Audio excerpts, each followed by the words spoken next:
Hello నమస్తే, నేను గుండెవేణి Ramesh. AP Pawan Kalyan విజయాలపై Telangana గత ఏడాది కింద పవన్ కళ్యాణ్ వారాహి కొండగట్టు పూజ చేసుకోవడం, కొండగట్టు ఆలయంలో పూజ చేసుకోవడం జరిగింది. అన్ని అనుకున్నట్లుగానే జరిగితే మళ్ళీ కొండగట్టు వచ్చి మొక్కులు చెల్లించుకుంటా అని చెప్పి అన్నారు కదా. తెలంగాణ మీ అభిప్రాయం ఏంటిది సార్? ముందుగా నా పేరు అజయ్ కుమార్, నేను కొరుట్ల నియోజకవర్గ సీనియర్ నాయకుడిని.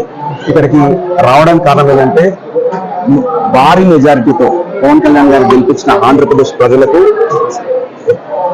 నేను కృతజ్ఞత భావంతో వాళ్ళకి నమస్కారం తెలియజేసుకుంటున్నాను. ఎందుకంటే ఈ విజయోత్సవంలో భాగంగా మేము కొండగట్టు రావడం, ఇక్కడ పూజా కార్యక్రమం జరగడం మాకు చాలా సంతోషకరమైన విషయం. కొరుట్ల నియోజకవర్గంలో కూడా చాలా వ్యక్తం చేస్తా ఉంది ఇక్కడ రావడానికి.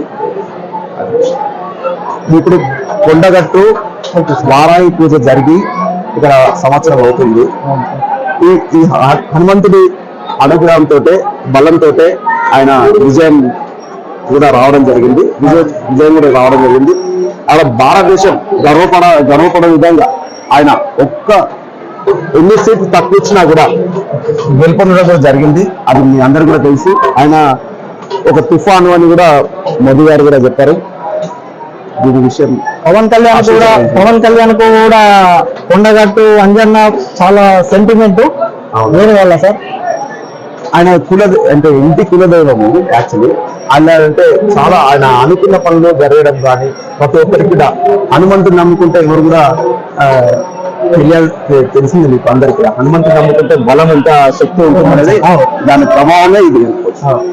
పవన్ కళ్యాణ్ విజయంపై మీ స్పందన సార్?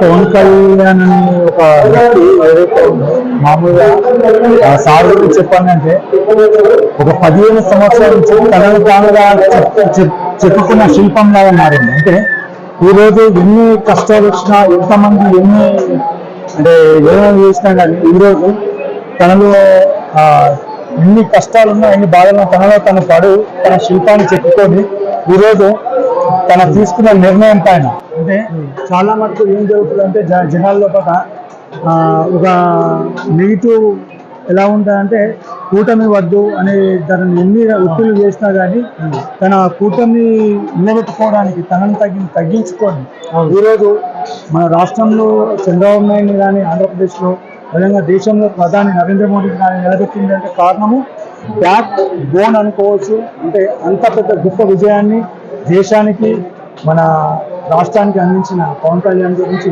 ఎంత చెప్పినా తక్కువే.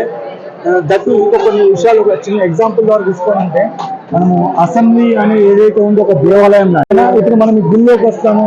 మన హిందువులకు గుడి అనేది ఎంత ఇంపార్టెంట్, క్రిస్టియన్కి చర్చి, అదేవిధంగా ముస్లిమ్స్కు మసీద్ లాంటి అంటే ప్రేర్ చేసుకునే ప్లేసెస్ ఇవన్నీ.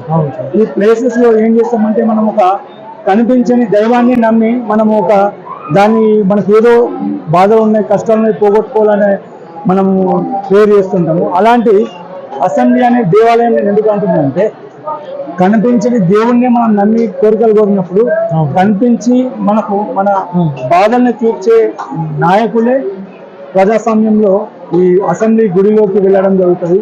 అలాంటి అసెంబ్లీ గుడిలోకి వెళ్ళడానికి పవన్ కళ్యాణ్ తీసుకున్న నిర్ణయం ఏంటిదంటే, ఎవరు ఏ పార్టీ గురించి నేను మాట్లాడలేను. ఎందుకంటే తనను అంటే ఈ రోజు భారతదేశ వ్యాప్తంగా తన యొక్క మార్పు చూపెట్టబోతున్న రాబోయే ఒక 25 సంవత్సరాల లోపల.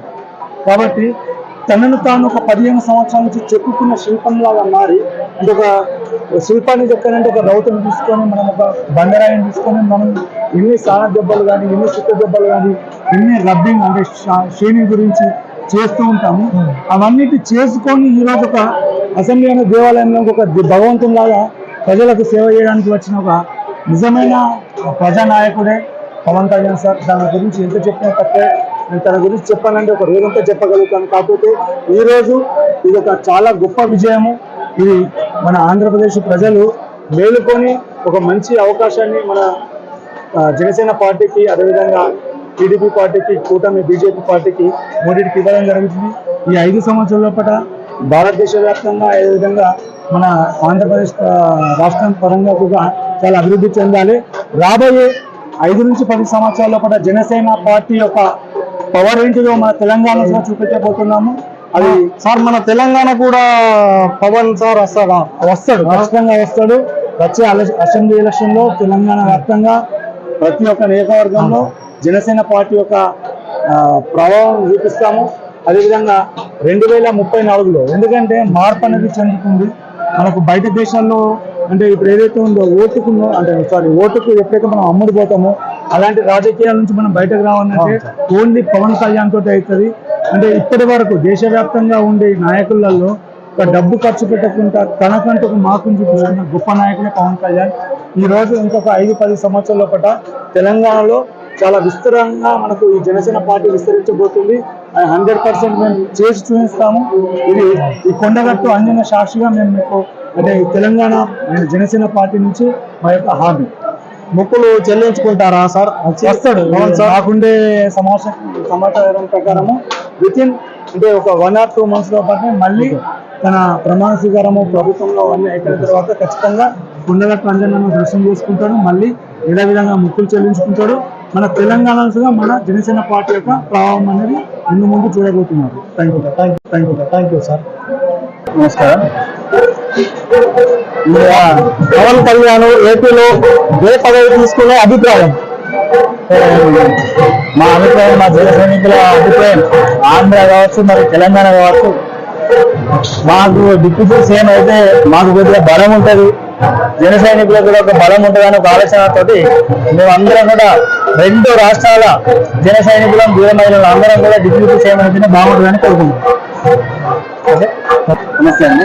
తెలంగాణలో పవన్ కళ్యాణ్ వచ్చే అవకాశాలు ఉన్నాయా రాజకీయ పరంగా సార్? రాజకీయ పరంగా ఆల్రెడీ ఇంతకుముందు గత ఎన్నికల్లో ఆల్రెడీ సీట్లు ఇవ్వడం జరిగింది. Okay sir. పూర్తి స్థాయిలో మీరు ఏపీ రాజకీయాలు చూసుకుంటే 2019లో ఎలా పోటీ చేశారు, మీరు కూడా ప్రయత్నం చేశారు.